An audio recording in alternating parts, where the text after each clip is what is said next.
আসসালামু আলাইকুম প্রিয় শিক্ষার্থীবৃন্দ, আমরা যারা এসএসসি এবং এইচএসসি ব্যাচের শিক্ষার্থী আছি এবং বিজনেস স্টাডি নিয়ে লেখাপড়া করতেছি, তাদের জন্য আজকের এই ক্লাস।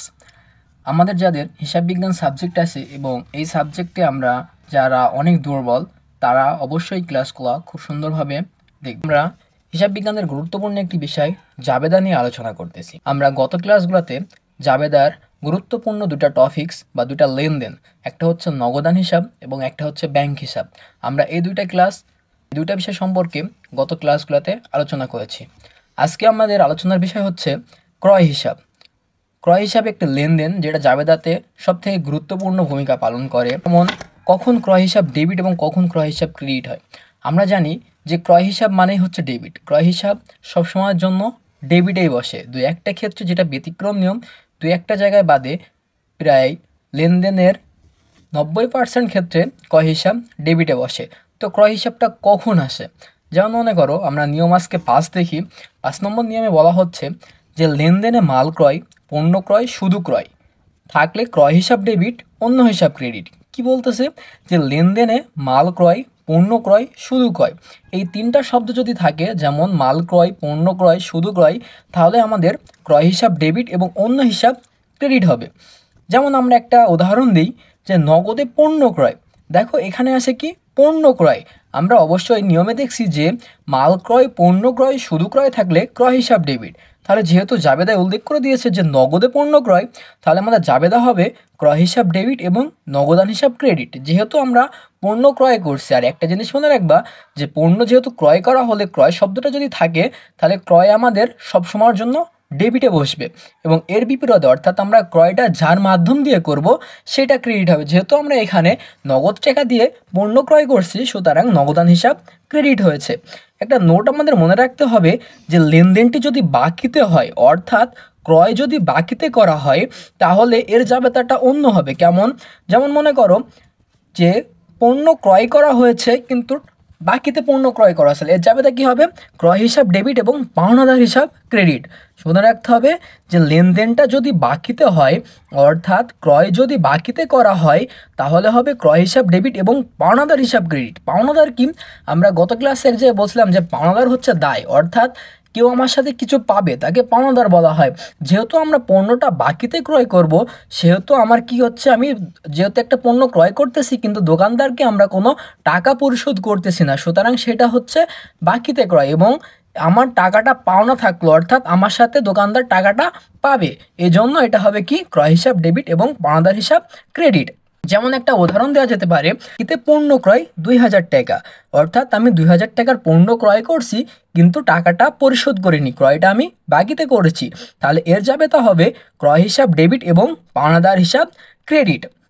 আরও কিছু, এই ক্রয়টা হচ্ছে সবথেকে গুরুত্বপূর্ণ এবং ক্রয় বিক্রয়টা হচ্ছে সবথেকে গুরুত্বপূর্ণ জাবেদার কিছু বিষয়। যেমন মনে করো এখানে শুধু মাল ক্রয়, পণ্য ক্রয় এবং শুধু ক্রয়, মাল ক্রয়, পণ্য ক্রয় এবং শুধু ক্রয়, এই তিনটা বিষয় থাকলে শুধু ক্রয় আসবে। কিন্তু ক্রয়ের ক্ষেত্রে যদি লেনদেনটি সম্পদ ক্রয় করার কথা উল্লেখ থাকে, যে কোনো প্রশ্ন যদি উল্লেখ থাকে যে সম্পদ ক্রয় করতে, সম্পদ কোনগুলো?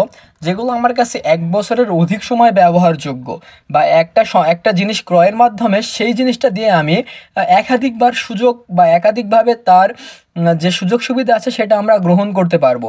যেমন মনে করো যদি এরকম কোনো লেনদেন থাকে যে লেনদেনটি সম্পদ ক্রয় করা হচ্ছে, তাহলে সেই সম্পত্তি হবে ডেবিট এবং অন্য একটা হিসাব ক্রেডিট হবে। অন্য যে কোনো হিসাব আসতে পারে, যদি বাকিতে হয় তাহলে পাওনাদার আসবে, যদি নগদে হয় তাহলে নগদান হিসাব আসবে। যেমন আমরা একটা উদাহরণ দিতে পারি যে আসবাবপত্র ক্রয় করা হলো, আসবাবপত্র ক্রয় করা হলো। আসবাবপত্র কোনগুলো? আমরা জানি যে আসবাবপত্র হচ্ছে যে চেয়ার, টেবিল, খাট, পালঙ্ক ইত্যাদি, এগুলোকে আসবাবপত্র বলা হয়। একটা চেয়ার দিয়ে আমরা একাধিকবার এটা ব্যবহার করতে পারি এবং এর উপযোগ আমরা দীর্ঘ সময় পর্যন্ত, অর্থাৎ 1 বছরের অধিক সময় আমরা এগুলা ব্যবহার করতে পারি, সেগুলোকে বলা হয় সম্পদ। যেমন আসবাবপত্র, চেয়ার, টেবিল, এগুলো তো আমরা 1 বছরের অধিক অবশ্যই ব্যবহার করতে পারি, সুতরাং এইগুলো একটা সম্পদে ধরা হয়। যেহেতু আসবাবপত্র ক্রয় করা হচ্ছে, তাহলে আসবাবপত্র হিসাব ডেবিট এবং নগদান হিসাব হবে ক্রেডিট। আর একটা উদাহরণ দেওয়া যেতে পারে, যেমন ধরো কি যন্ত্রপাতি ক্রয় করা হলো 3,000 টাকা। কী করছি আমরা? যন্ত্রপাতি ক্রয় করছি। যন্ত্রপাতি একটা সম্পদ। তাহলে আমরা যন্ত্রপাতি বলতে কি বলা হয়? মেশিনারিজ।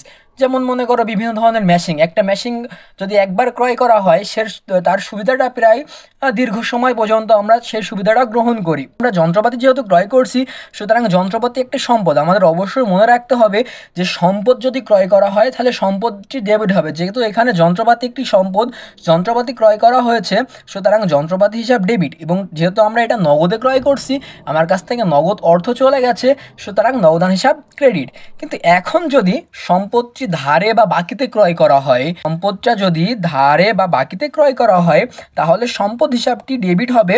পক্ষান্তরে এর বিপরীতে পাওনাদার হিসাব ক্রেডিট হবে। যেহেতু আমি এটা বাকিতে ক্রয় করব, আমি আর সাথে একজন টাকা পাবে অর্থাৎ পাওনাদার হয়ে থাকবো, সুতরাং এটা সম্পদটা হবে ডেবিট এবং পাওনাদার হিসাব হবে ক্রেডিট। যেমন একটা উদাহরণ দেওয়া যেতে পারে, বাকিতে আসবাবপত্র ক্রয় করা হলো। কি বাকিতে আসবাবপত্র ক্রয় করা হলো? আমরা আগেই বলেছি যে আসবাবপত্র একটি সম্পদ। তাহলে যেহেতু আমি বাকিতে সম্পদ ক্রয় করেছি, সুতরাং সম্পদ হিসাবটা ডেবিট আসবে। যেমন কেমন? আসবাবপত্র হিসাবটা ডেবিট, এবং যেহেতু এটা আমি নগদে ক্রয় করিনি, বাকিতে ক্রয় করছি, সুতরাং পাওনাদার হিসাব ক্রেডিট। ক্রয়ের হিসাবটা আমরা শিখলাম। এরপরে আমরা শিখবো ইনশাআল্লাহ আস্তে আস্তে ধাপে ধাপে আমরা অন্যান্য লেনদেনগুলো শিখবো। যদি আমরা এইভাবে লেনদেনগুলো শিখতে থাকি বা এভাবে নিয়মিত ক্লাসগুলো করতে পারি, তাহলে আশা করা যায় যে আমাদের হিসাব বিজ্ঞানের যে গুরুত্বপূর্ণ বিষয় জাবেদা এবং এই জাবেদার যে নিয়মগুলো আছে, যদি প্রত্যেকটা নিয়ম আমরা ভালোভাবে আয়ত্তে নিয়ে আসতে পারি, তাহলে আশা করা যায় আমাদের জাবেদাতে আর কোনো সমস্যা হবে না।